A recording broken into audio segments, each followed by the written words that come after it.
Hi there, welcome to Educalary. In this video, let us learn the sum of first and odd and even numbers.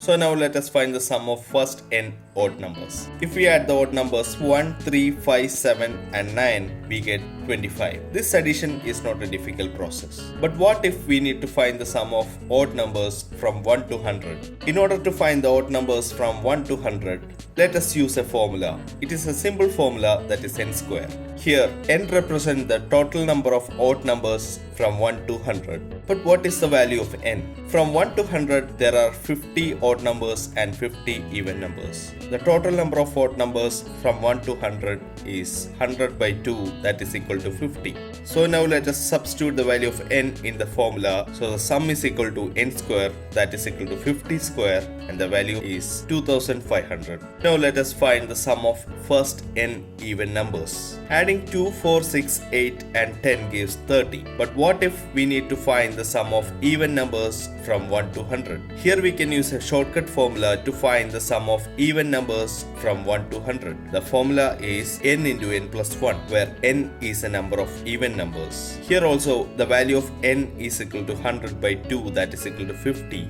So substituting for n, we get 50 into 50 plus 1, that is equal to 50 into 51, that is 2550. Now here is a question for you. Find the sum of first 150 even numbers. Post your answers as a comment below this video.